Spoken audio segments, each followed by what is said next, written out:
Assassin's Creed Odyssey is one of those games I tried a few years back and I just put it down almost instantly. After my Assassin's Creed Valhalla review that you can watch here, I had a lot of comments saying Odyssey was their favourite game in the franchise and I was too negative when it came to my criticisms of Valhalla. So I've spent about 10 hours playing Assassin's Creed Odyssey, and there's a reason I've only played Odyssey for 10 hours at best. So should you buy Assassin's Creed Odyssey in 2022? Let's find out. There won't be any spoilers and we'll start with the story, well, the bits I've played, and then move on to the gameplay and the world that's been built. This is all just my opinion, so make sure to watch other reviews other than mine to decide if you want to buy Assassin's Creed Odyssey. Plus, I'm pretty biased, I love the old games, and clearly a lot of people think I'm way too biased, so just take that with a grain of salt and check out other reviews. And if you get to the end of the video, smash the like button, I'd really appreciate it. Assassin's Creed stories have always been criticised for being way too similar to each other, so I'll give credit where credit is due. Odyssey's story is very different from any other AC game, mainly because it has nothing to do with Assassin's Creed. Like I said, I'm about 10 hours in, and so far the concept of the story is actually pretty good. An orphan child goes on a quest to find the child's father that leads them down a much deeper journey. A great concept if executed well, and from what I've played, it simply hasn't been executed in a way I personally like. The voice acting from everyone except our main character scales from really average to absolutely awful, and pretty much everyone knows that if you want to be entertaining, you need to be fantastic or so bad it's funny, and unfortunately Odyssey for me sits right in the middle where it's so average it's just boring. The idea of the story is great, but the way it's executed is so incredibly boring. Most of the cutscenes look terrible and visually boring to watch. The voice acting leaves a lot to be desired apart from a few standout moments that I've played, and the pacing is all over the place. If most of the dialogue sections got stripped down rather than forcing minutes of exposition, I think the pacing would have benefited heavily. This is from the first 2 minutes of the game where you get into the modern day, and there's just this full chat, like a full script, a full page of the script of just exposition. Have a listen. God, there's no way I'm going in there without some guidance. Glad to help. You can always change your mind later. Listen, Layla, before you go off. Source. Historian or not, this guy wrote about magical objects and the will of the gods. He's not Homer. Herodotus was the first recorded in the guy who claimed to meet an actual descendant. I know, but I need... Right, we haven't got much to lose anyway. There's just one small problem. What is it? This manuscript is in rough condition. Sue, the choice is yours. She'll help us find what we're looking for. I have a good feeling about this. All right, boss. We're finally good to go. 431 BCE, here we come.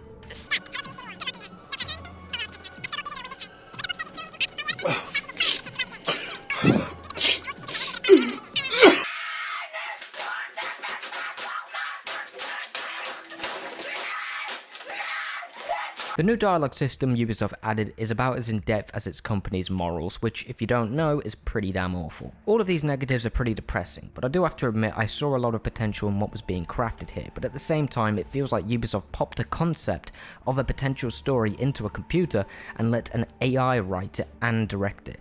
Everything feels wooden and emotionless to me, like it's going through the motions. That being said, I'm very aware of where the story goes, because obviously it's been out for years. I can't avoid spoilers when I do so many videos on Assassin's Creed, so it sounds incredibly interesting where it goes, but my first impression is exactly what I just said, and I really don't feel like doing hundreds of side quests to complete it. I play and review games in my free time, and this story isn't worth it, so if you're a person that is just playing games in your free time as well, if you don't enjoy being forced through hundreds of side quests to get to the main missions, it's just not going to be for you. It doesn't respect your time and it gets annoying. I know a lot of people actually like Odyssey, and I'm not saying you're wrong to like it, but for me it just lacks any humanity without getting too pretentious. Assassin's Creed writing used to have some sort of nuance and surprises with a very clear story and goal, but for whatever reason that's been lost here because it wants to be a wannabe RPG, and I'll get to that in the gameplay section. I haven't finished the story, so I won't tell you not to buy Odyssey over the story. That's simply not fair and honestly would make me a terrible reviewer, although I may have insulted Valhalla a little bit too much in that regard since I didn't complete it. But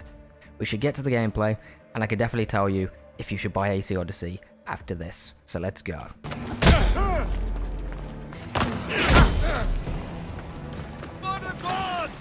Assassin's Creed Odyssey is an RPG with forced level scaling and a lot of microtransactions for a full price game. It makes a lot of improvements over Origins, but it also takes many steps back when it comes to the actual fun factor, and I believe that was an intentional decision. You spend most of your time, like every other Assassin's Creed game, running across the map, stabbing some soldiers, and repeat, so I think we all are used to this kind of design at this point. The difference here is customization, leveling, and the changes to the combat system, because stealth was once again untouched.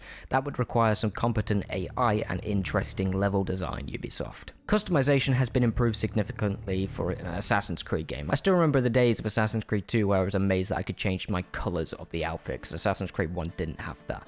So it's nice to see there's more customization coming, especially after Unity. That's a shame they got rid of that. You customize your outfits with different armor sets and stats, all of which affect the way you tackle missions. The microtransactions are everywhere though, so if you want to upgrade that gear, you better grind for hours and hours or just spend money.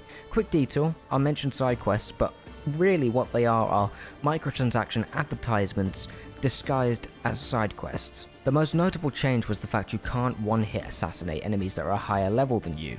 This was no different in Assassin's Creed Origins, I just think it was a much less likely occurrence from my experience in Assassin's Creed Origins. Enemies that are only 1 or 2 levels above you can't be assassinated at all. They become damage sponges, and I mean literally 2 levels above, and you might as well just give up or stand there spamming attacks for 2 to 3 minutes to defeat one enemy.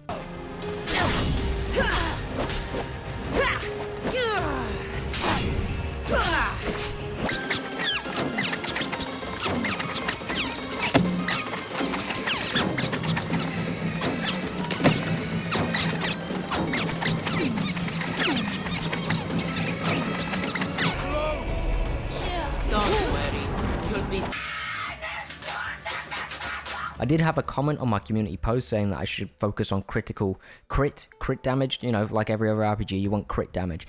But I'd say the fact that I have to focus on that and not play the way I want to play is kind of telling that this is not a great RPG. You also get a variety of weapons from spears, swords, clubs, and a few others like we got back in Assassin's Creed Brotherhood, which released in 2010. None of this really matters though, as weapons just rely on stats rather than picking ones that suit your playstyle. You pick a spear and sure, you can attack from slightly further away, but you're still doing the same thing. Spam a light attack and then a heavy, rinse and repeat. You do get some abilities that seem to be unique to Odyssey. For example, early on you can unlock a Spartan kick, which is pretty cool till you realise it's basically useless unless you're next to a ledge. I see her!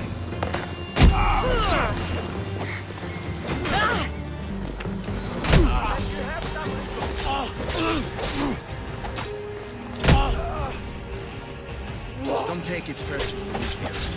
Your mother's the one we need.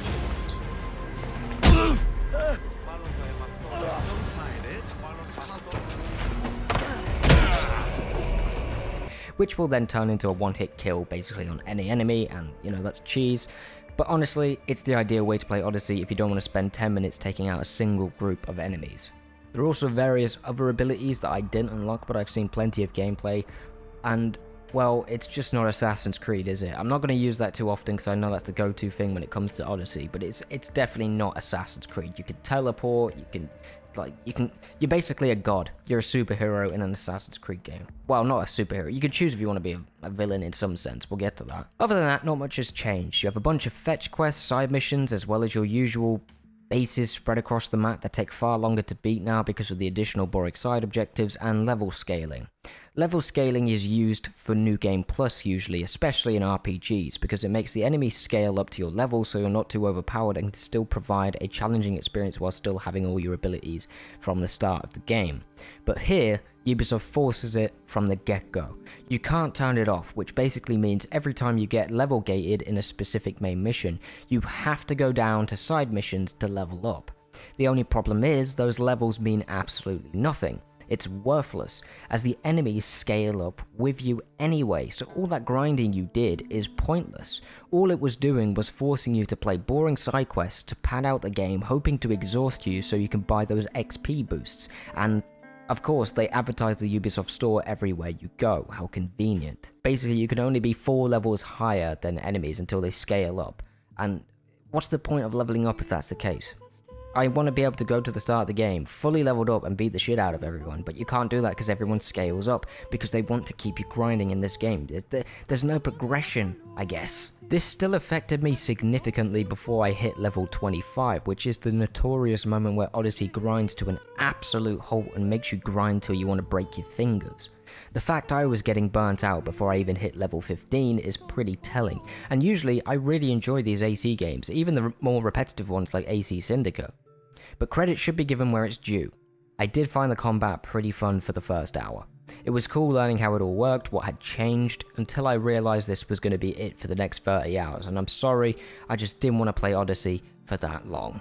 Boss fights are pretty cool, but once again they just tend to be damage sponges with 1 or 2 attacks, which is just simply lazy design and boring to play most of the time. Stealth is awful. I mean, Ubisoft still thinks it's a good idea to have one guy spot you, but you take him out within a second without making a sound, but the entire base gets alerted anyway. Sorry Ubisoft, I forgot we were in 2005. There's a new dialogue system, but it's pretty much useless. They try to copy The Witcher 3. You get like, oh, you've got the good choice, then you got the bad choice, and apparently there's like 9 different endings or something, and it just feels like padding to me. Sure, it's nice to have it, but it kind of messes with the lore of Assassin's Creed as well, because what happened to the whole, you need to be fully synchronized to get 100% in Assassin's Creed 2 with the tombs, or pretty much every other Assassin's Creed game. They've just thrown that out the window. This is not Assassin's Creed. This should have a different title. I'm sure many people would have been much more likely to play it if it wasn't called Assassin's Creed. You could have had a whole new franchise, Ubisoft. A whole new franchise. The world of Odyssey is massive and gorgeous, but completely devoid of any real interactivity or life. It's dead.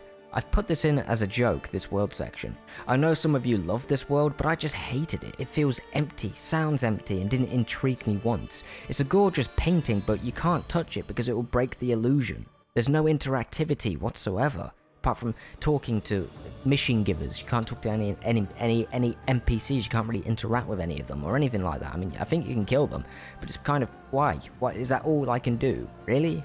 2005 Ubisoft. I'm sure you could tell I didn't like this game, so yeah, you may think I'm biased, that's fair, so check out other reviews. But I knew I was going into this review being incredibly negative, but I won't lie to you. This channel relies on my credibility in a lot of ways, and I won't lie to you. I've had a few comments say I'm too negative in general, and that's fair enough, but I really don't think I am. That's just me, that's my opinion. Assassin's Creed Odyssey is just the most painfully average game I've played in a while, covered in a coat of microtransaction advertisements disguised as side quests, tearing the combat and exploration systems down and leaving me with no motivation to finish it. 10 hours was enough. I don't think you should buy Assassin's Creed Odyssey if you want a decent experience that isn't full of grind and microtransactions for a single player game. And if anyone feels different, leave your comments down below and let everyone know your thoughts so they can get more opinions, okay? I'm not going to hate on you, I'm not going to say, oh, look at this idiot. Just leave your comments down below with your opinion. I'm sure you have a lot of counterpoints to me, and that's fine. Now maybe you can find a review that I've made that is positive in this playlist. Hopefully. Thank you for watching.